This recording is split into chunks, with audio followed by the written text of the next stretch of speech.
Асмаул Хусна көркем есімдерінің бірі Ар-Рахман дейді. Бұл есімнің рухани шипасы, қайғырып жүрсіз ба, уайымдап, күйзелісте жүрсіз, стрессті, сол уақытта айтып жүрсеңіз, өте шипасы мол есімдердің бірі, жүректі жұмсартып, сосын ашушандық, қатыгездік, кекшілдік мінездері болса адамда, соны мейірімділік пен кешірімділік сезім оятады. Сондай адамдардың рухани және жан жарасын емдейді, іштегі ауыртпалықтарды жеңілдетіп, жүрекке нұр береді. Тән ауруларына да әсері бар, рухани түрде.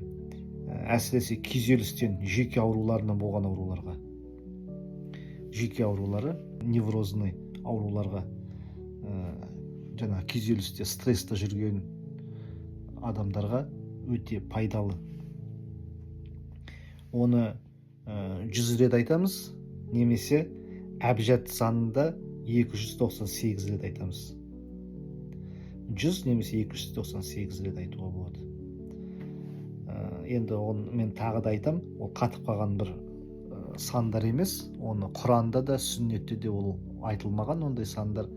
Ол жаңағы әулиелердің, сопылардың практикаларынан келген сандар.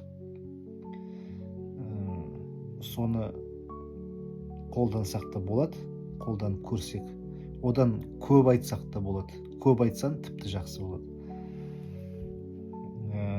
Тыныш жерде ықыласпен, сеніммен, жүрекпен айту, артынан былай деп дұға етуге болады: Я Рахман, жүрегімді мейірімге толтыра көр, көңілімді жұмсарт, маған тыныштық, шипа және сабыр нәсіп ете көр деп. Сондай айтуға болады, иншалла.